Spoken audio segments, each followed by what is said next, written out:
Hi guys, welcome to my channel. It's me, Gina, the Chameleon Girl.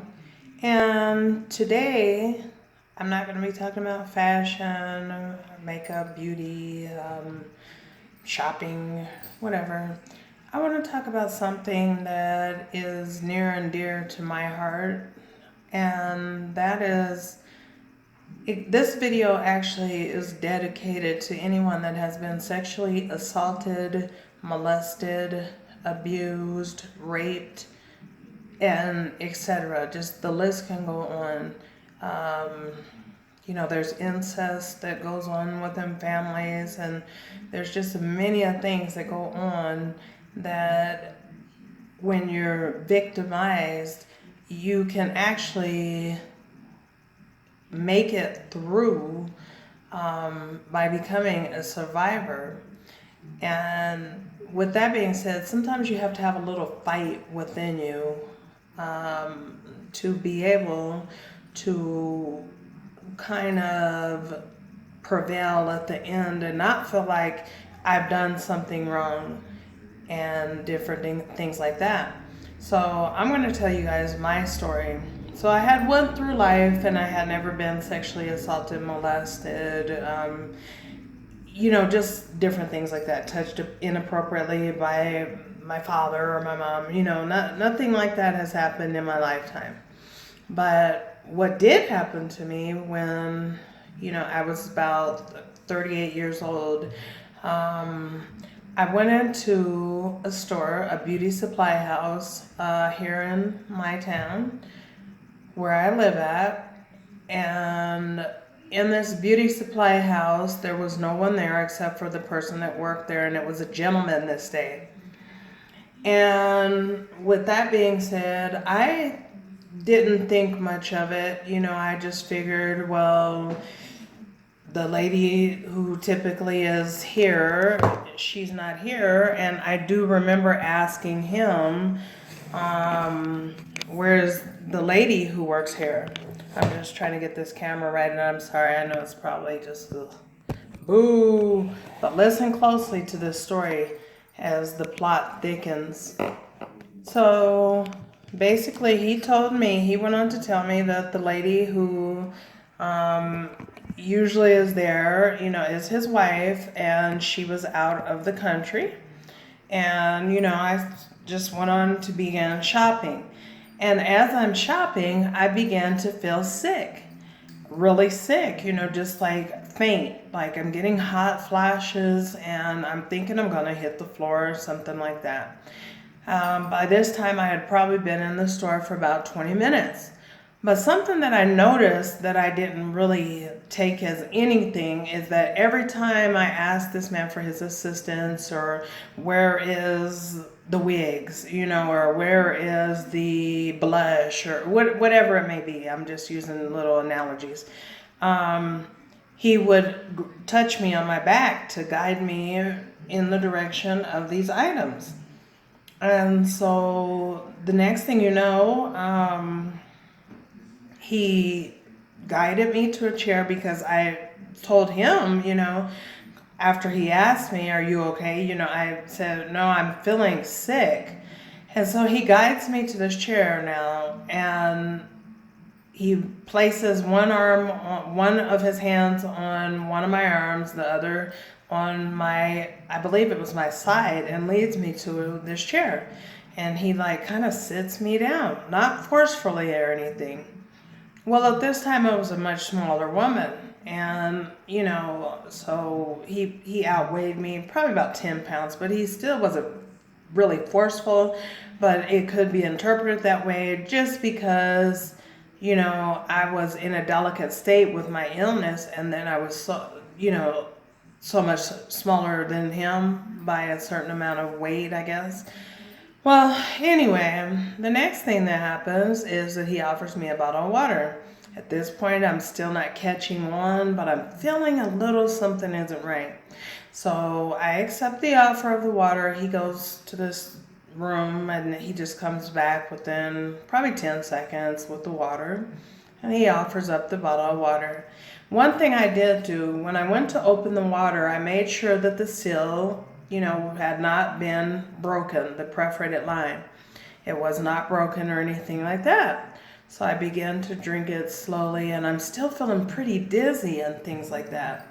So the next thing that he turns around and he gets down in front of me and on his knees, and not on his knees, but with his knees bended, and he begins to stroke me on my legs as I'm sitting in this chair.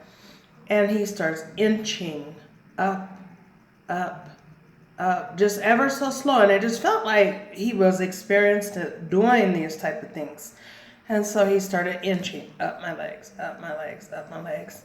And then all of a sudden, my purse was next to me on the next chair over. So I grabbed my purse and I just slam it on my lap, as a nonverbal cue, like, get the fuck off of me. And excuse my language, I'm sorry, but that's what I was thinking. Like, wow, I have never been touched in such a way that made me feel so very uncomfortable.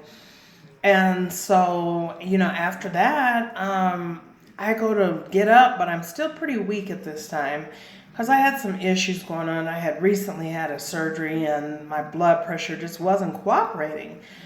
So I go to get up out of the chair, and then all of a sudden he comes up behind me and he's like right here. Just, before I know it, but he eased his way there. And I felt his breath on my neck.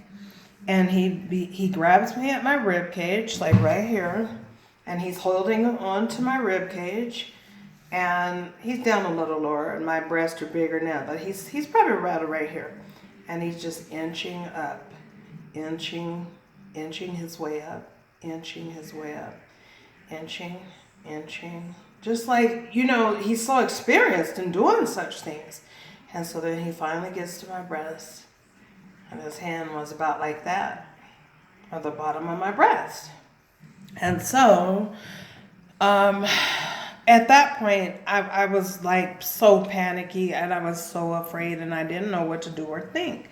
So I started giving other cues that were verbal cues without me saying, the things I wanted to say, like, what the hell are you doing? Oh my God, I'm calling the cops, because, just over the years, and when I tell you guys some other stories, you'll probably understand it better.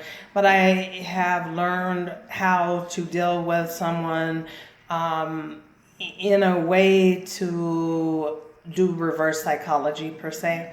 And so anyway, I just kind of give off some little hints like, well, I have a GPS tracking on my phone, and I'm thinking that my husband's probably going to come looking for me because my family, they know that I'm not feeling well lately, and now I'm just coming from church, just a little afternoon of shopping, thinking nothing of it. And it was so sick. This man, he fondled and molested me and touched me inappropriately. And, did he just take me and throw me to the floor and rape me? No. But you know what? It felt just as bad. And I felt like I had done something wrong. And I questioned myself, like, you know what? I know it was my pants. They were just tight. You know what I mean? Oh, it's probably my shirt. It was too fitted. Oh, it was my perfume. Oh, I was too friendly. And I began to make all these excuses as to why it was my fault to myself and to others. Like, to where after this incident, I began to dress like practically a man. My husband, I didn't want him to touch me in any kind of way, not a kiss on the cheek or anything. And it really threatened my marriage. I almost didn't end up staying married just because I was so in a bad place. So anyway, eventually I throw my hands up like this, whoo, and I throw them back, and you guys probably can't see that real good, but anyway, I throw my hands back really, really quick. It just came to my mind, and I just said, reverse psychology again. Wow, I feel so much better. I better get out of here. So in the meantime, he had been ringing up my stuff, and I was the only customer there. So each thing I would just place on the table, I guess he was just adding it, tallying it up. Credit card was already up on the counter, so he ran it, and I was out of there. I get home, and before I even get home, I'm like on the phone with my husband, like, oh my God, I think I was just sexually molested, because I didn't know what to call it, you know? So I'm like kind of trying to downplay what really happened to me. And so anyway, my husband's like, call the police now, I'm on my way. Well, my husband was about 100 miles away, out here. It's called Denver. And you guys probably heard of the Denver Broncos. Go Broncos, though. But anyway, he was all the way there, and he made it home in probably about 45 minutes, you know, all the way from Denver, 100 miles away. So, I mean, he's mashing it, and he's knowing that I'm not playing about something has happened to his wife. And so anyway, the police get to my house, and I'm explaining to the police, and I'm like just in these tears, you know, like what this man has done to me. And this man has touched me all over my body and went to kiss me and told me as I was exiting the store I was a beautiful and sexy woman, and he wanted me to come back the next day and he'll massage me all over and different things like that. The police say that they couldn't do anything about it. Eventually, after about 3 months of the investigation going on, they couldn't do anything about it. You know, and that's the reason why, I mean, I get it. It makes people very frustrated and, you know, want to do things and take things into your own hands, but you can't. And I'm going to get to exactly why you can't and why you shouldn't, because there is a blessing in this story, okay? So the next thing you know, after they told me that there was nothing, you know, they could do, well, I escalated it up in the police department, and I, you know, asked to speak with IA, which is the Internal Affairs, just to make sure the police officers had investigated this deal, this whole, you know, assault. It was third-degree sexual assault is what it was classified under on the police report, and what they said that it would have been if he was charged. But it became one of those his words versus mine, and so on and so forth.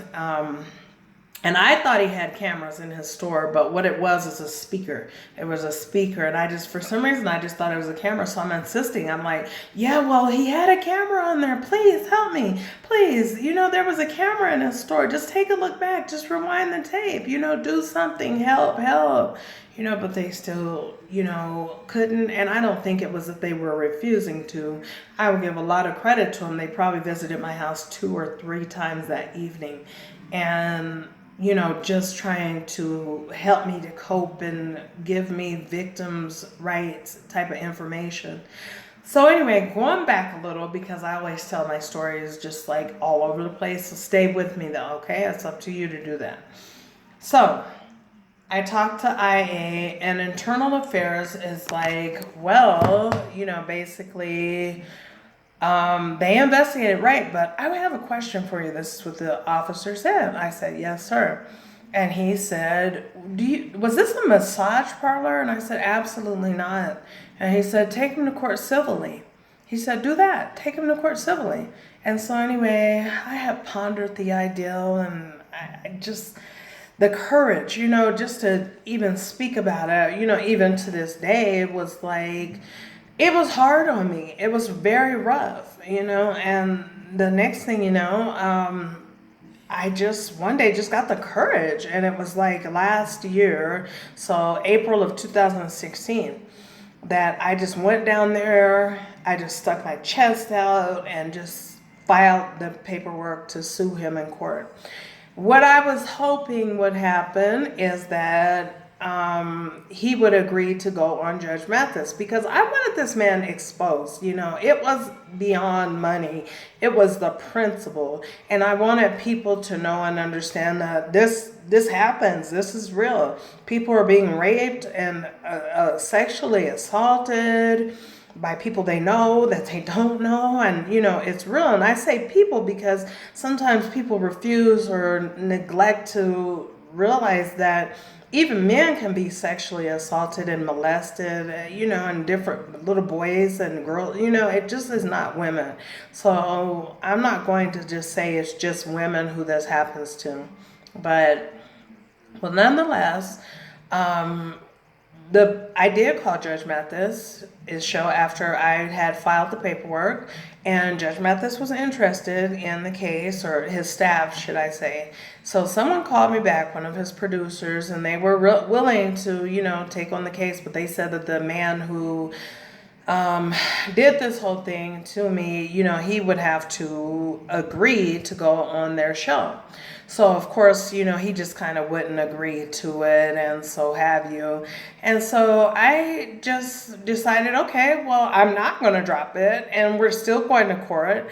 And so, we just went on to small claims court just this year. And it was about, let me see, when did we go to court? I think it was February of this year. It could have been March though. But anyway, what happens is that I just took him to the court, and just like that police officer said in internal affairs, just go civilly, take him civilly to court. It was like, I felt like he was saying, we believe you, we believe a judge would believe you, but in law, you have to prove beyond a reasonable doubt that someone did something, and that's like in criminal, law. But in civil law, which is what I took him for, is under civil law, you have to prove it by a preponderance of the evidence. So if you are 51% sure, not 100% sure, like in criminal, then you win your case. So I went to court, and I am telling the story just like I'm telling it to you guys today, to the judge. And then this man, he had retained a lawyer, therefore I had to end up getting a lawyer. And I'll tell you who the lawyer was at a later date. But anyway, it's a friend of mine. And so anyway, I end up with the lawyer. He has the lawyer, and his lawyer is just talking this mumbo jumbo about why, for closing arguments. Because the case actually went on, the trial, it went on for 2 days, which is unusual, but I wasn't backing down for nothing, not at this point. And so, I'm just in tears. I'm reliving, everything that this man, has done to me.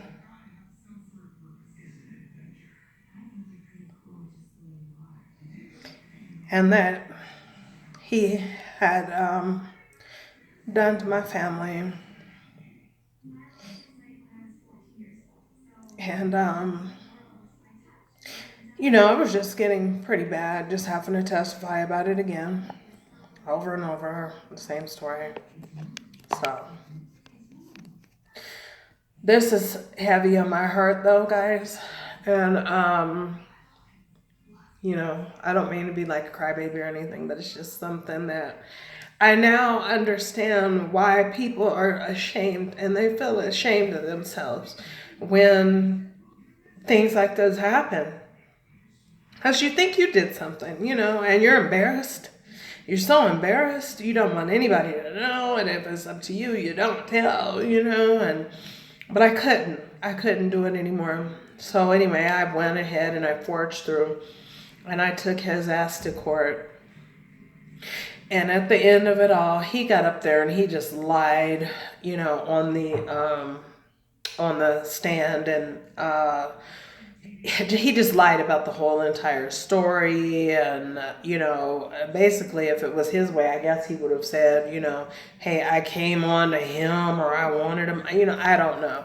But you could pretty much tell that his wife, who was with him, she believed me, even, because I heard her going complete ham on this man, and she was speaking Asian to him, but I know she was cussing him out like she should have. And so then the next thing the judge, he said, I've made my decision in this case. And he called out the man's name, which I won't repeat his name. He said, I believe that you did this to this woman, Miss Kushan. He said, I believe that you have done everything that she said. Her memory of this event is very, very vivid, and she's not mincing any words. And he said, and for that, I do find in her favor for every penny that she had sued for. And it's unfortunate that she didn't take you to district court for this case.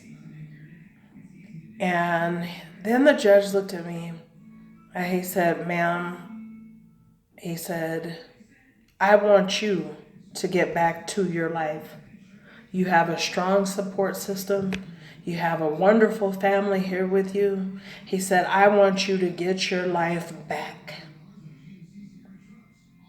And he told the man who did this to me, he said, you need therapy and you need to get yourself some help. And he went on to just blast this man, and I'm just inside just feeling victorious in the name of the Lord.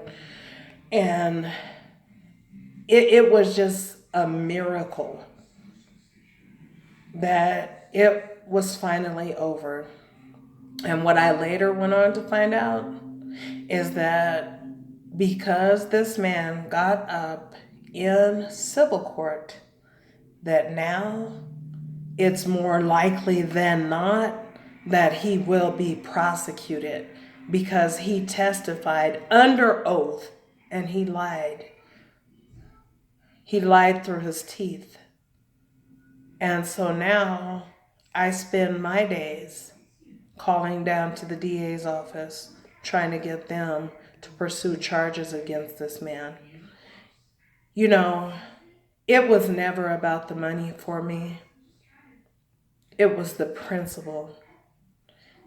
And now what I would like to go on to do is to open a nonprofit foundation and maybe have an attorney work with me to encourage more women and people to if the police don't believe you all the way or they can't prove it all the way and they can't press charges, I encourage more people to take these bastards to court civilly.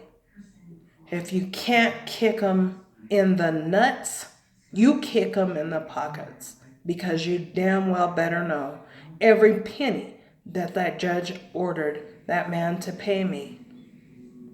It hurt him. He was exposed to his family for what he was, and he was exposed to the judge.